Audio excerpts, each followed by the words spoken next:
Laya Healthcare, looking after you always. Proud sponsors of Real Health with Karl Henry. Hello and welcome to Real Health with me, Karl Henry, in association with Laya Healthcare. This week on Real Health, as part of Cervical Cancer Prevention Week, we're delighted to be joined by Dr Sarah Fitzgibbon, GP and Primary Care Clinical Advisor at Cervical Check, to tell us what we need to know about cervical cancer, HPV and the all-important screenings. Dr Fitzgibbon, welcome to the show. Thanks very much, Karl.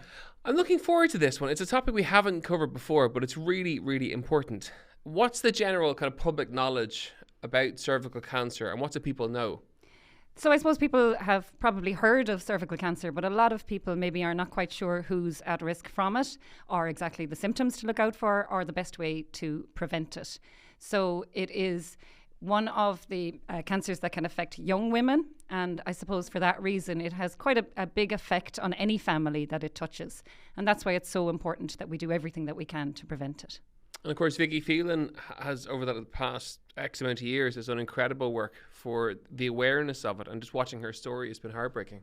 Absolutely, and I suppose that's why it's really at the front of a lot of people's minds. You know, they would really have that strong awareness through the work that Vicky did and the great advocacy that she has done, and many other people, including, you know, Laura Brennan, who would have done such fantastic work around the vaccination as well. So it's certainly something that people are aware of. But again, the fine detail of it, I think, is something that it's really important that we make sure that everybody has the right information and that they know where to go. And how common is it in Ireland? So it's probably I think it's around the 8th most common cancer for women in Ireland. So it would be less common, we'll say, than breast cancer or bowel cancer. They would be more common.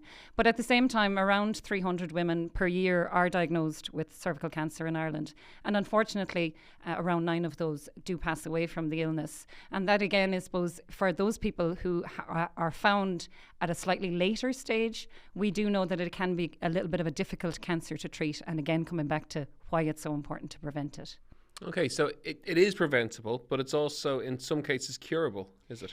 Well, it can be, again, you know, for any or for most cancers, if they're found at an early enough stage, and this is what we know through the evidence, that when we can find a cancer, ideally before it even becomes a cancer, so what we call a pre-cancer stage, or certainly in the very early stages of cancer. Nobody wants a diagnosis of cancer. Nobody wants to be told you have cancer. But at least to have it at an early stage where somebody can say, right, you know, we've done everything that we have to do for this cancer. It is now behind you. I mean, that's a real relief for people in that situation. And of course, it's such a scary word and a frighteningly common word. And there are lots of different types of cancer, but cancer as a word is here with you know, on a personal level, with my own client base, it's very common and very scary for people. Absolutely. Anybody who's been in that position will know that as soon as they hear that word, it's really hard to hear anything else. And that can be a reason as well why people sometimes maybe put off things like screening to do with cancer, because they just don't want their headspace anywhere near that word. And I suppose it is important for people. Absolutely, we have to respect cancer. We know it's a very tricky disease. But as time has gone on, the treatments and the outcomes for people who are diagnosed with lots of different types of cancers have improved hugely. And it really is important for us all to get used to talking about it, to recognising the symptoms, and to doing everything that we can to make sure that we keep ourselves healthy. So let's chat about prevention then. And, you know, you mentioned symptoms there. What are the symptoms? So for cervical cancer, the most common symptom would be unusual or different bleeding, vaginal bleeding, compared to what you'd be used to. And so for women, that they would be watching out for any bleeding that they'd have in between their periods, or maybe after sex, or different types of bleeding compared from what they're used to. Sometimes you can have problems with pain in the lower part of your tummy or the lower part of your back, but certainly anything to do with any different type of bleeding would be one symptom that we would say to everybody. Make sure you tell your GP about it. It could be nothing. There's loads of reasons that you could have different bleeding at different times, but if you tell your GP about it, they'll be able to ask you a few more questions and make sure that it's nothing to worry about. Okay, so it's very much about knowing your body, knowing your cycle, and if anything doesn't fit within the norm, Absolutely. Open up, talk about it, and have the chat with your GP. Exactly, yeah. And not to be, you know, embarrassed to bring these kind of symptoms up. We know that anything to do with vaginas and vulvas and all of those kinds of things are things that make people squirm a little bit. But remember, your GP is a professional who does this every day. And the most important thing is that we want to hear from you so that we can help you to make sure that there's nothing serious going on. And you think we're getting better as a nation, being more open about things like that, like, you know, talking about body organs and things that normally are almost taboo? Are we getting better with the newer generations coming up? I think we're trying. but we do know that there are certain trigger words that people find uncomfortable. There's no doubt about that. And, really anything to do with genitals, to do with sex, to do with any of those kinds of things. I think we still have quite a lot of maybe that sort of guilt built into us that would have come culturally in Ireland over the decades. And I think there is still a little bit of work to be done about just being really open and honest about these parts of our bodies that are there that we need to look after, and also some of the things that we do that can put us at risk then of things like, for example, the HPV virus, which is one of the main causes of cervical cancer. That's exactly where I was going to go next. Chat to me about that then. What is HPV? And let's chat about the vaccine. Yeah, so HPV is actually a group of viruses. There's about 100 of them, but there's a smaller group of those viruses that can cause different types of cancer. And one of the main ones would be cervical cancer. So it's a virus that is spread through sexual contact. So that can be any kind of sex with any kind of person. And that's important to remember because sometimes people think of it as being sort of heterosexual penetrative sex. So again, I'm using words that maybe people are not that comfortable listening to, but really any kind of sexual activity at all that involves genitals can expose you to the HPV virus. About 80% of us will have been exposed to the HPV virus, so it's really, really common. Wow. It's really rare to find somebody who hasn't had HPV at some point in their lives, and it's much more common that we would all have been exposed to it. So would it be an STD? So we don't necessarily describe it as an STD in that the D part of STD would say disease, or sometimes we say STI, which would be illness. So HPV infection doesn't really cause any symptoms. One of the types of HPV can cause genital warts, but the more common types, or a lot of the types, and in fact the types that cause cancer, don't have any symptoms at all. So you wouldn't know you have it. You don't know that your partner might have it. But we do know that for the people who get it, so 8 out of 10 of us who get it, the vast majority of us will just clear it ourselves, by ourselves. So we have it and it goes away and we never knew we had it, and our body has built up immunity to it. And for most people, they won't get that particular strain again. For some people, there are reasons why they might not get rid of the HPV virus. So the virus stays in their body and it becomes what we call persistent.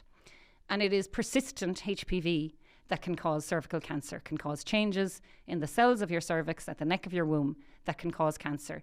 And that accounts for over 90% of cervical cancers. So the vast majority of cervical cancers are caused by this virus that we know about, that somebody very kindly discovered nearly 50 years ago. And because we know that it's there, because we know the cause of this 92% of cervical cancers, this is what helps us to be able to prevent it, because we have this cause and we have developed vaccines against it, which is amazing. We would never, when I was training to be a doctor, the idea of a vaccine that could prevent cancer, it was just out of this world science fiction. And now we have it here and now. And talk to me about the vaccine program then. Is there a specific age, or how does the vaccine program work for it? So the main vaccine program has been directed towards young people, so in first year in school. So when that was first introduced, it was for girls in first year. And there have been over the years some catch-up programs for girls. And since 2019, it's all children in first year. So boys and girls in first year are offered the HPV vaccine.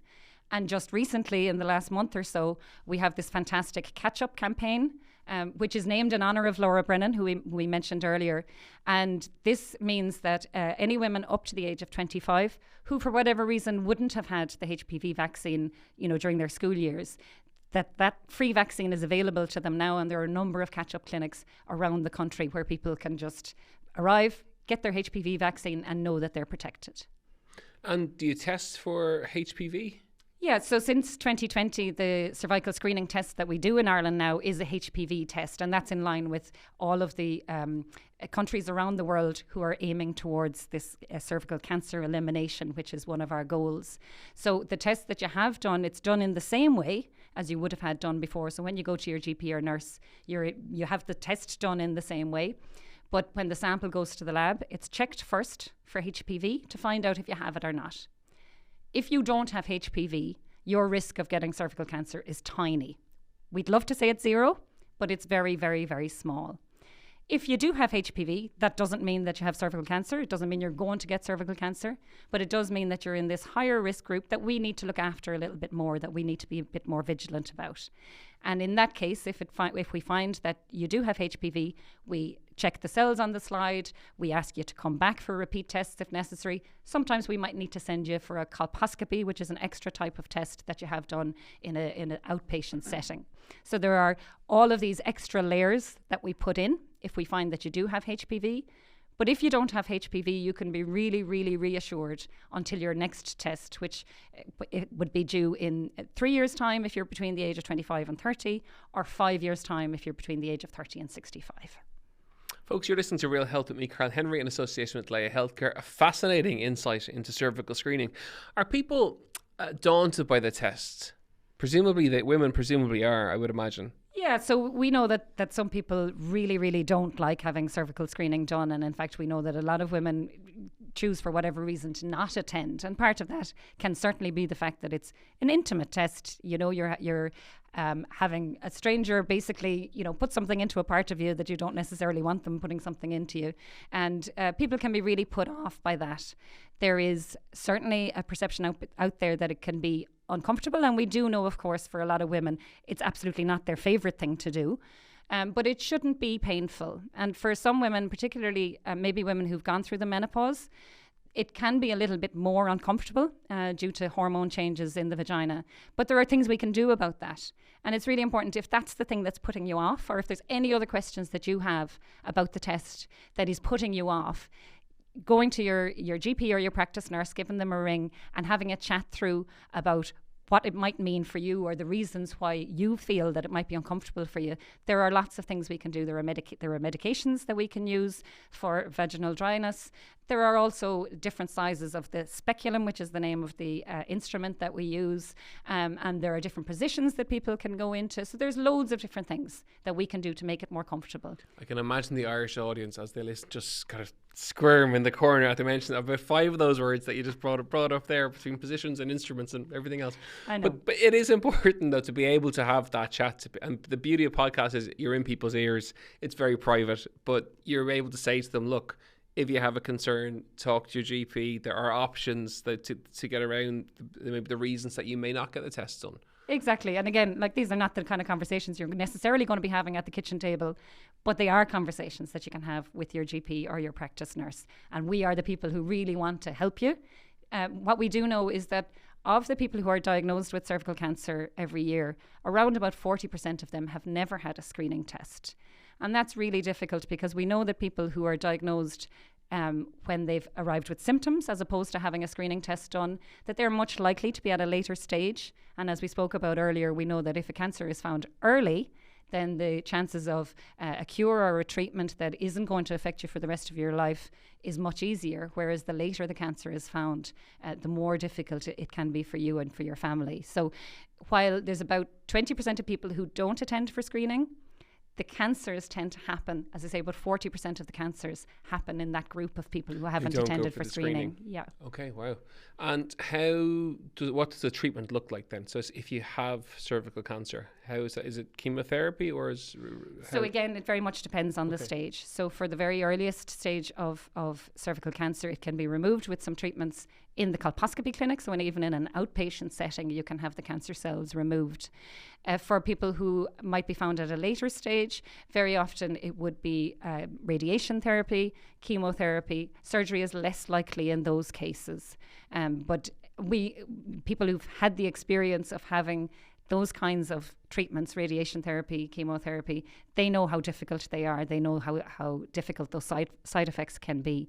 And again, that's why it's so important. If we can avoid that by finding cancer at an earlier stage through screening, then that is so much better for everybody. And something you mentioned earlier on was around elimination. How does that look? Is it zero? Presumably it's not zero. It would be fantastic if it was zero. So this is the term that the World Health Organization have used to bring us to the point where we have so few cases of cervical cancer that is no longer what they call a public health problem. So it would be fantastic if we could have no cases at all. But if we come back to what I was saying earlier, because there is more than one cause for cervical cancer, The one that we can get rid of or that we can really control really well is HPV, but there are those other causes that we can't control. So in 2020, the WHO launched its strategy for cervical cancer elimination. And what it has said is that every country in the world has the means and the tools potentially to get to a place where there are fewer than 4 per 100,000 cases per year, which is a bit gobbledygook when you read it out like that. But in Ireland at the moment, our case numbers are 11 per 100,000, and we're trying to get to 4 or fewer per 100,000. Okay, so basically less than half of what it currently is. Exactly. So we're trying to get towards that, and the WHO has 3 targets for a country to hit in order to achieve that. So they've calculated that if you hit these targets, then chances are that you will be able to eliminate cervical cancer. So the first one is that 90% of girls would be vaccinated against HPV by the age of 15. So we're getting close to that. We have all of our catch-up programs. We have our programs in schools. We have dealt with a little bit of vaccine hesitancy, which was around in kind of 2015, 2016. And we know we are reassured by the science from all around the world how safe the vaccine is. So we know that more and more people are making sure that their daughters, their sons are getting their HPV vaccine when they're in school or through the catch-up programs. So that's the first pillar, the vaccination. The next one is around screening. So again, if we can get 70% of our population to have 2 screening tests by the age of 45, so 2 HPV tests, that's what the WHO says. And so we're really quite far ahead of that target because on average over the last number of years, our screening coverage, so the number of people getting screened would be around 75 or 80%. And also we would have had probably a lot more than 2 screening tests throughout a person's lifetime because we're offering it for people from the age of 25 to 65. And are the tests free? So the tests are free through Cervical Check. So you just make your appointment with the GP or practice nurse and the test is free. Wow.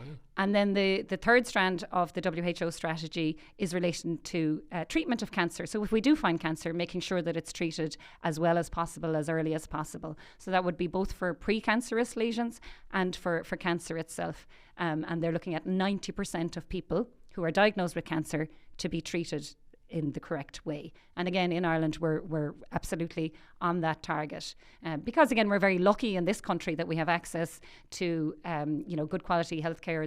The waiting times for colposcopy, of all the waiting times in the HSE, the waiting times for this specific treatment are really kept under control because they're in a separate part of the HSE program. So that's those 2, the screening and the treatment, we're well on the way towards. And again, with the vaccination, really trying to encourage everybody who is eligible to make sure they get their HPV vaccine.